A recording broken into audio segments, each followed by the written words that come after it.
Thanks a lot, Anne.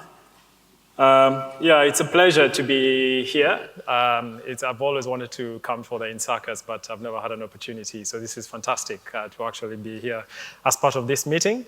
Thank you very much for the invite. And what I won't thank you for is the slotting me right after Dixon, because that's quite a tough act to follow. But anyhow, this is where we are. So I'm George Warimwe. I'm a veterinarian. There are so many ways I present how I became a veterinarian, but really it was down to what Dixon mentioned, to do with culture. Because in Africa, and if I narrow that down in Kenya and narrow that down further to central Kenya where I am from, animals are part and parcel of our lives. You know, I grew up knowing an animal that used to produce milk for us called kanini. We name our animals, as I'm sure this Borana girl, is probably holding Daisy or Dorothy or whatever other name. We are intertwined. The lives of animals and the lives of humans in this part of the world are so intertwined. And it's not just any animals, it's livestock, food-producing animals. In the Western world, like the UK, such pictures tend to be with dogs, cats, and the like. So this is why I became a veterinarian, because working with animals is something that I was probably destined to be, because I'm so close to them. And they provide lots of security, food security. They are pets. They are just support the livelihoods of many farmers, smallholder farmers in Africa. But coming to the research perspective, one of the things that most people don't recognize is that of all infectious diseases in humans, more than 60% of them are zoonotic, meaning that they're shared between animals and humans. And if you narrow that down to all these diseases we're calling emerging infectious diseases, the current diseases that are causing epidemics in many parts of the world, 75% of them actually are acquired from animals. That's a really, strong statistic. And I've got some examples here: Ebola, Nipah, MERS, Rift Valley fever, which I'll talk about. These are recent examples. And one of the things that comes to mind is this devastating outbreak that happened in West Africa that caught the world's attention, where we had more than 11,000 people dead from an epidemic, a disease that's transmitted from animals. But the thing that never catches the news is the impact of some of these diseases on animals. Gorillas, for example, in places in Gabon, lots of gorillas were decimated, sort of around 5,000 in a single sort of epidemic, Ebola epidemic. You ended up with about 5,000 gorillas dying. And the populations have reduced so much that these animals have been actually listed in the sort of among the critically endangered species in the world. So it's affecting biodiversity. So in working on vaccines, this was my perspective. Veterinarian who did a PhD with none other than Professor Kevin Marsh, ingrained in me all the good habits and potentially some bad ones. But ended up as a veterinarian with some experience in human infectious disease, human immunology, human epidemiology. And my ambition then was to marry these two fields, my love for animals and veterinary medicine, and these developments in human immunology, because there's a lot that happens around the study of how we defend our bodies defend themselves against viruses, bacteria, and so forth. So the concept for me was looking at these diseases that are transmitted between humans and animals. Can we develop a strategy that can be deployed for use against both species? Because for me, humans are just another animal, as I mentioned. Sorry, this is a busy slide. We were talking about p-values and how they're not good at communicating. But I hope this is not too bad. So this is just a schematic of how you develop a vaccine. It's a very simplistic view, but this was my starting point. You start off with what you call a target product profile, which is trying to work out where is this disease a problem. Is it with the farmers? Is it in children? Is it in pregnant women? And then moving on that to then discovering, in terms of the pathogen that you're looking at, whether it's malaria or TB or any other pathogen that you're trying to develop a vaccine for, what are the targets? What is the weak point in that pathogen that you can exploit for vaccine development? And then you move on to preclinical development, where we do all the testing of the concept in animals. So you might have heard of animal models, and progress that through clinical development, whether it's in humans or livestock, and eventually, if you're lucky, licensure. This is a very costly exercise, hundreds of millions of dollars, sometimes running into billions of dollars. And it's fundamental. It takes a very long time. So you have, when you go into vaccine development, you're in it for the long haul. And it's really important to remember that this whole process requires social science, interactions with regulators for the success of it.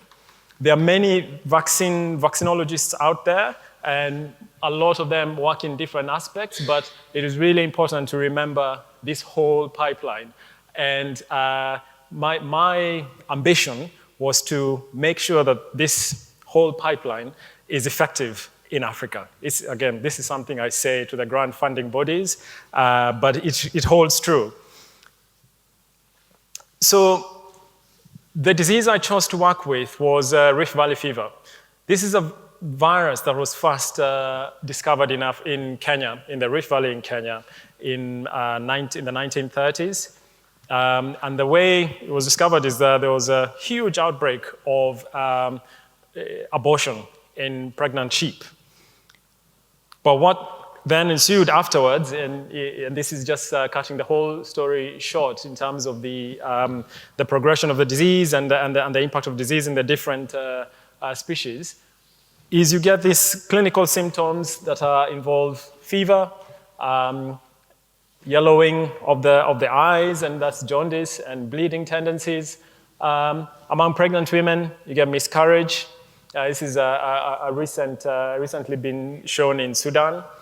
And neurological complications. Encephalitis is a big, one of the major complications of any arbovirus infection, actually, vector-borne viruses, such like Rift Valley fever.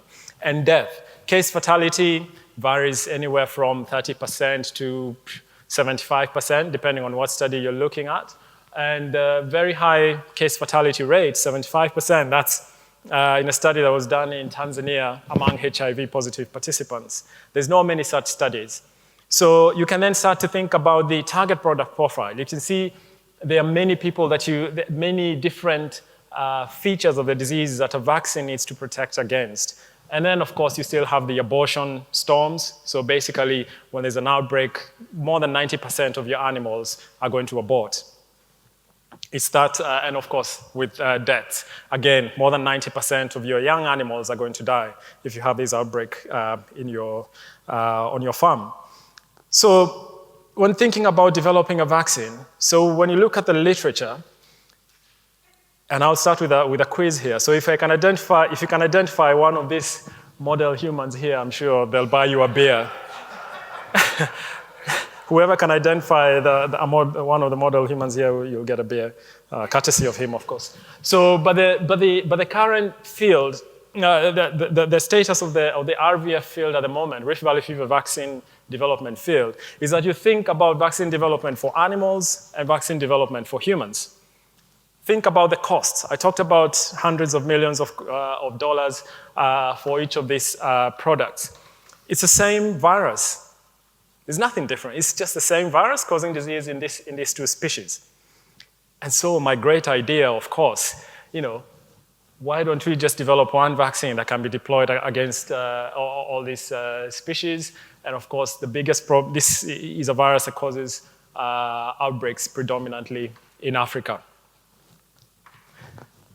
So how did I go about this? The first point was to exploit developments in human immunology.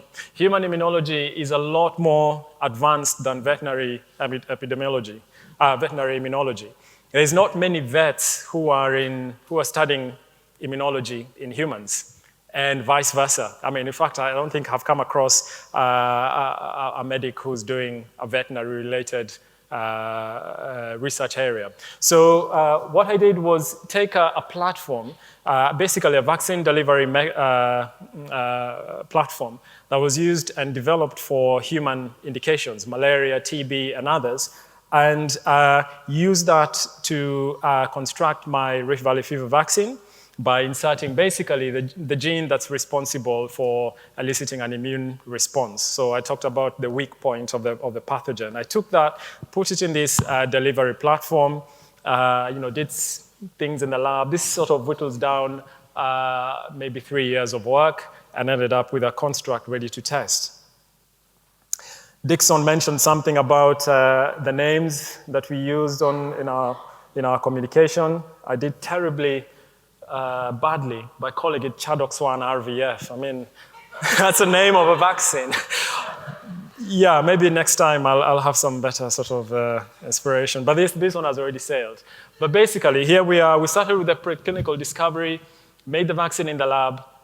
It's called Chadox1 RVF. And the plan then was to move into animal models. So the mice, studies in mice typically, and I'll come to that later, show that the vaccine is protective as a proof of concept, and that then underpins further investment into that product.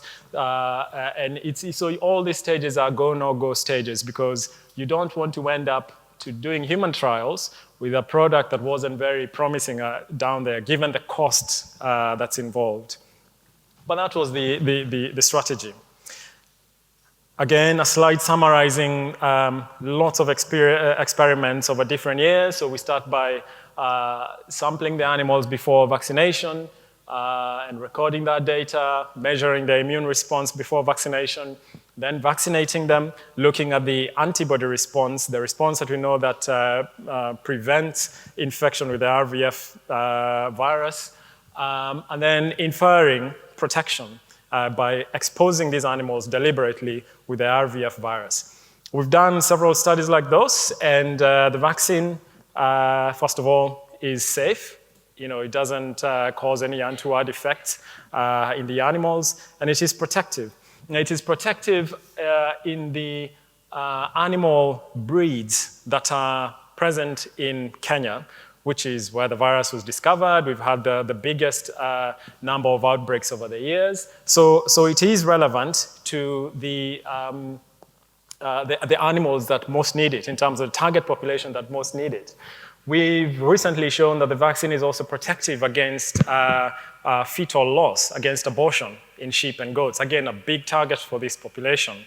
And so the next step really, which is really exciting, is to move into advanced stages of developing that vaccine, from that curve, by engaging with regulators to accelerate the progress of that. So what's happened is that we've been fortunate to receive funding to develop, again, the product for humans and the product for animals. Again, this is mirrored in the funding situation. But the key thing has been trying to communicate the cost effectiveness of this approach. I mean, I had a scenario where on receiving that funding from both programs, I actually had to return some of that money because I didn't need to manufacture two sort of separate products for the human and the veterinary testing. So there are many sort of advantages to using this technique. I've just highlighted the cost effectiveness, but also the interaction between regulators and for the human and the veterinary side of things, and how you help to advance that. Back again to the model human being, but also these are just some examples of diseases where this strategy might be tried in terms of a disease that's a major problem in children, respiratory syncytial virus. That's a big problem in Africa, and I think even the UK as well. There's a sort of parallel world in cattle, and calves actually mimic this disease, to the letter. And you can exploit then the advances in human immunology for RSV to advance the development of products for RSV in cattle, and vice versa. So cattle, for instance, might act as a fantastic model to test vaccines and prioritize which products to take forward for an RSV vaccination program.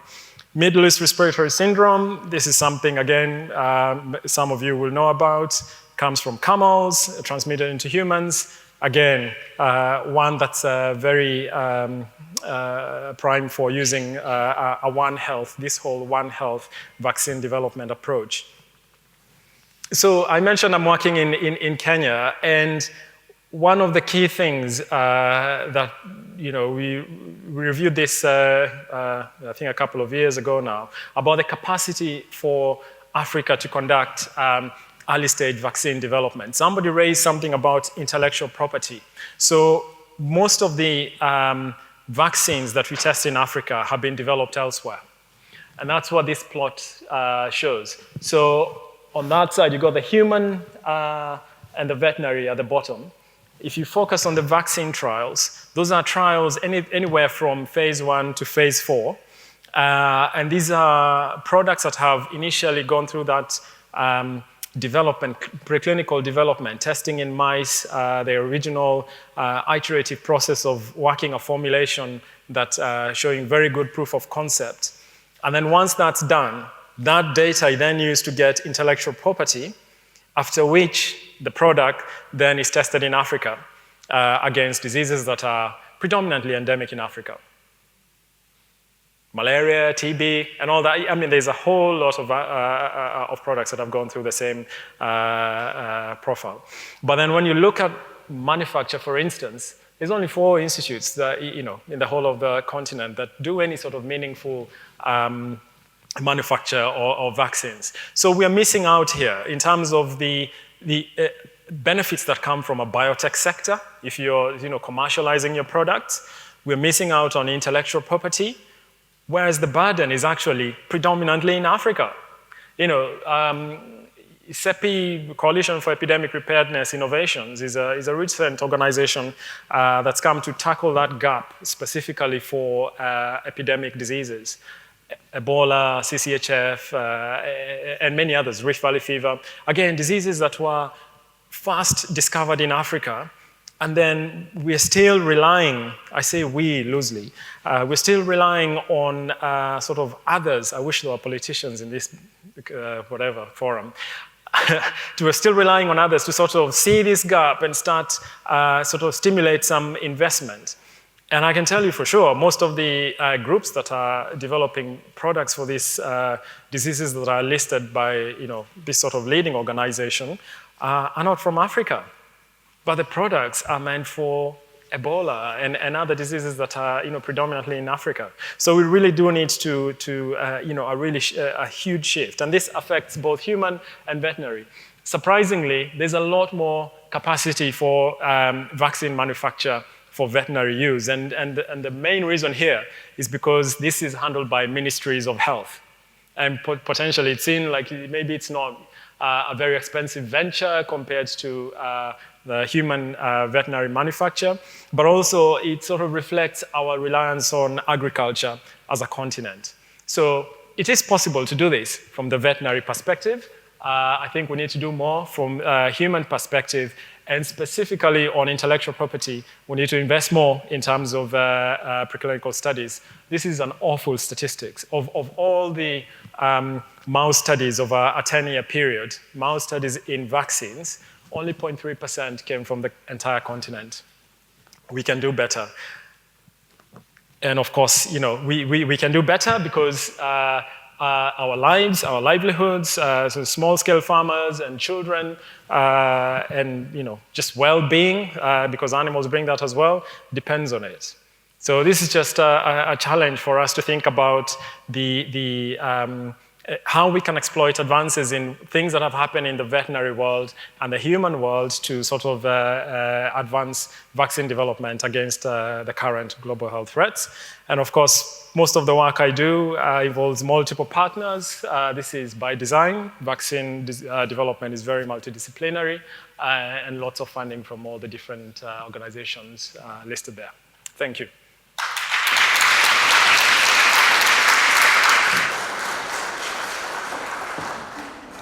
We have a couple of minutes some questions?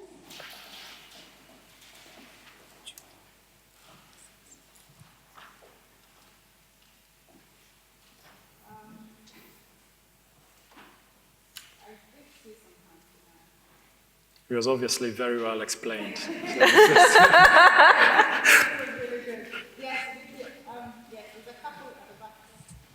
So I obviously, I work in the same research program as George, so I obviously know some of this story, George, already, but I just wondered whether you could share with us what you think the most useful strategies are for tackling the gap that you've just outlined.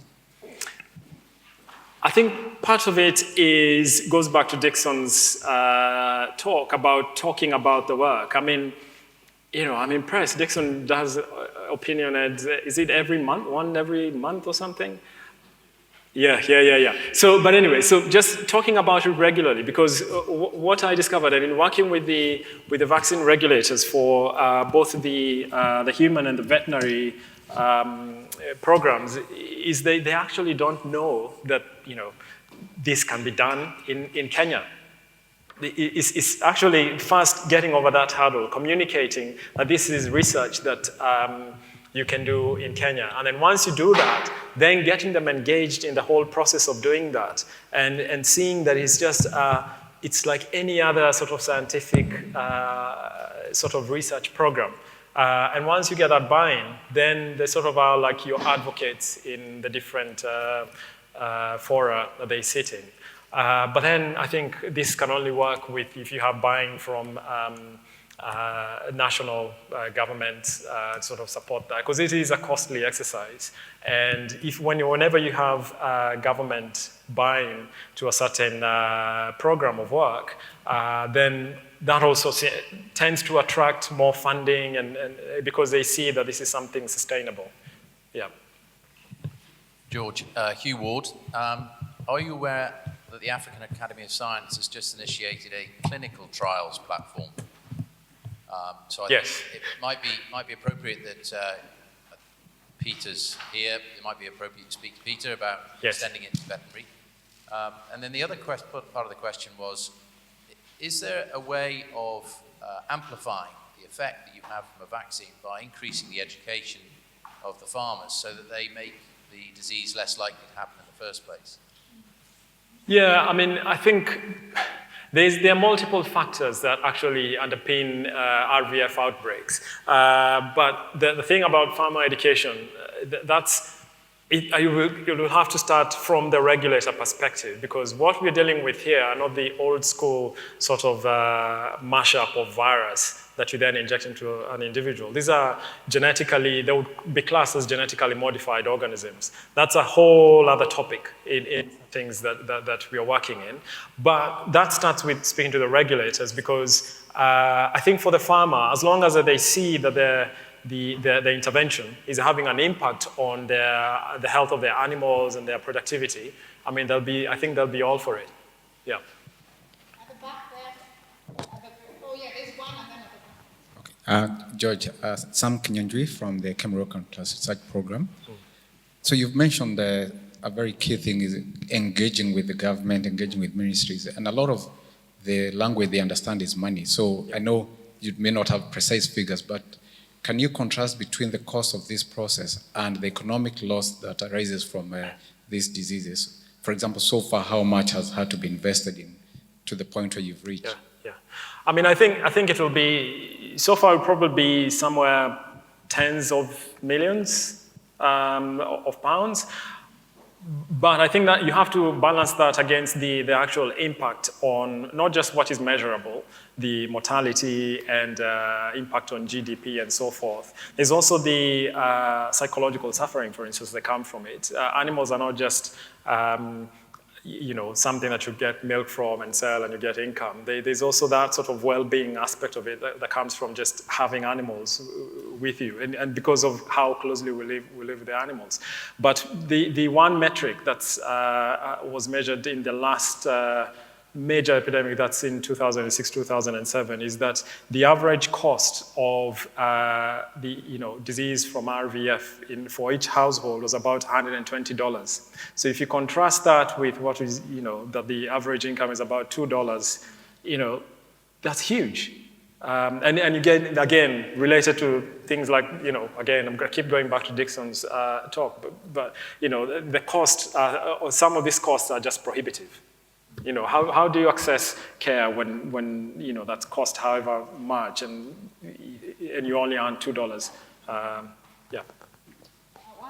One last question, and then we can catch up with George afterwards. So based off my understanding of clinical trials, it's pretty common that some medications that work well in the mice do very poorly in humans because of species differences in physiology. Yeah. And so with this of like applying the same vaccines to animals and humans, have you seen that like maybe it fits the camels really well, but it's like not as effective in humans? Like how would you mediate those species differences? Fortunately, no. So basically, this was a remarkable sort of exercise because the first test of this vaccine in all these naturally susceptible species, the vaccine was remarkably immunogenic and provided 100% protection.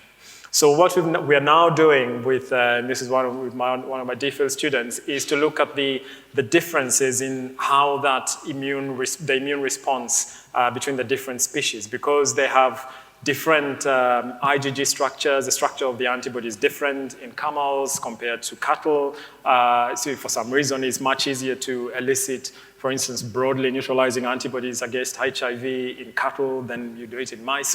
So there are differences that need to be mined. And this is why I keep talking about the exploiting synergies in veterinary and human immunology, because it's not just doing it with an end point of developing a product like what you've done here.